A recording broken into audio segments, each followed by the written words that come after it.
বাড়তি উপকরণ আর বাড়তি ঝামেলা ছাড়াই কুলফি মালাই আইসক্রিম যে এত সহজভাবে করা যায় সেটা এই ভিডিও না দেখলে বুঝতেই পারবেন না। ফয়েল পেপারও লাগবে না আর আইসক্রিমের কাঠিও লাগবে না। একদম সহজ, মাত্র 2 থেকে 3টা উপকরণ হলেই যথেষ্ট। চলুন আজকের এই কুলফি মালাই আইসক্রিম অত্যন্ত সুস্বাদুভাবে আর সহজ রেসিপিতে শেয়ার করা যাক।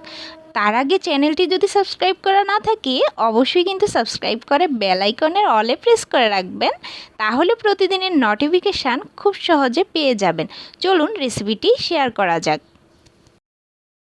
আইসক্রিম তৈরির জন্য আমি আজকে 1 লিটার দুধের ব্যবহার করছি। চাইলে কমিয়ে বা বাড়িয়েই নিতে পারবেন। অলরেডি আমি দুধটাকে কিন্তু জাল করতে বসিয়ে দিয়েছি আর মিডিয়াম আঁচে পুরোটা সময় জুড়ে কিন্তু আমি দুধটাকে জাল করে নেব। তার আগে আমি এখানে 2 টেবিল চামচ দিয়ে দিচ্ছি গুঁড়ো দুধ। গুঁড়ো দুধের পরিমাণটা আসলে আপনারা যদি বাড়িয়েও দিতে চান তাহলে বাড়িয়েও দিতে পারেন, আর যদি কমিয়ে দিতে চান সেক্ষেত্রে আমি বলবো 2 টেবিল চামচই দেওয়ার জন্য। তো মিডিয়াম আছে আমি অনবরত জাল করে নিয়েছি আর এই যে একটা বলক চলে আসছে, এই পর্যায়ে আমি এখানে 2টো এলাচ একটু ফেটিয়ে দিয়েছি যাতে ফ্লেভারটা খুব ভালো ছড়ায়।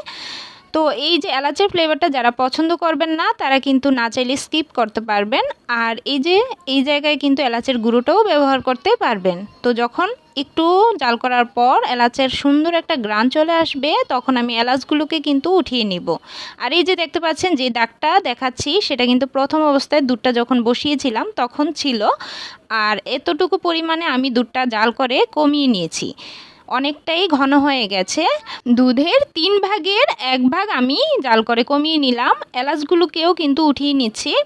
তো এবার আমি কি করব, এই দুধটাকে একটা সাইডে রেখে দিচ্ছি।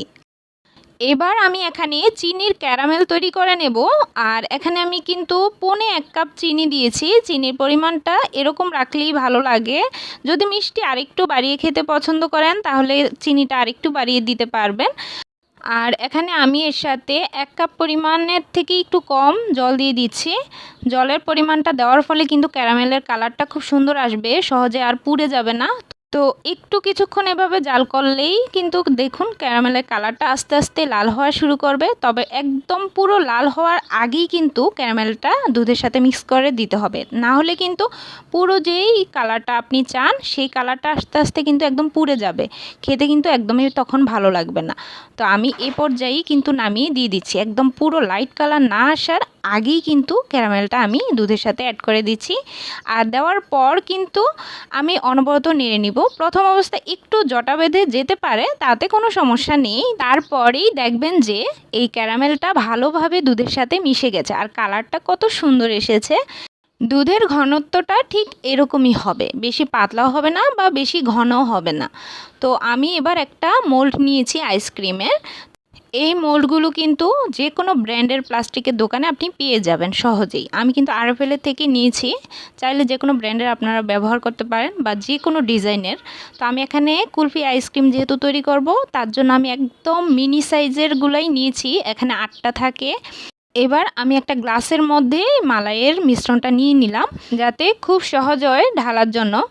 আর এক্ষেত্রে অবশ্যই কিন্তু এই মিশ্রণটা ঠান্ডা করে তবেই এই মোল্ডে ঢালবেন, কেননা যখন আপনি ফ্রিজে রাখবেন গরম অবস্থায় কিছুতেই রাখতে যাবেন না, আর না হলে দ্রুত এটা কিন্তু জমাট বাঁধবে না। তো আমি কিন্তু উপরের ঢাকনাগুলো দিয়ে দিচ্ছি।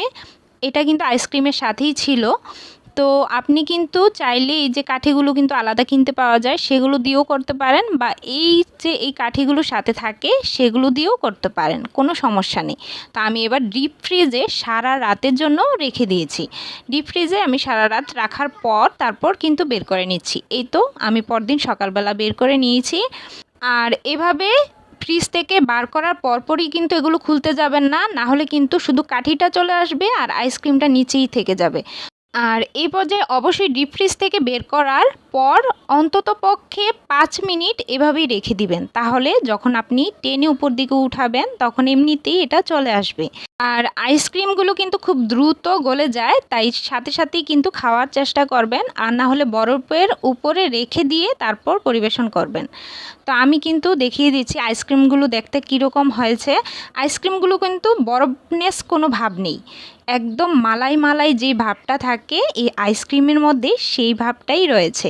তো এরকম পারফেক্ট আর কম উপকরণে আমার সব রেসিপিগুলো দেখতে অবশ্যই কিন্তু চ্যানেলটি সাবস্ক্রাইব করে রাখবেন, আর লাইক আর শেয়ার করতে কিন্তু অবশ্যই ভুলবেন না। তো আমি সবগুলো আইসক্রিম এবার মোল থেকে বের করে এরকম বরফের উপরে রেখে দিচ্ছি, তাহলে কিন্তু অনেকক্ষণ পর্যন্ত এভাবেই থাকবে, না হলে কিন্তু দ্রুত গলে যাবে। তো আজকের মতো এই পর্যন্তই। সবাই সুস্থ থাকবেন, ভালো থাকবেন। ধন্যবাদ সবাইকে।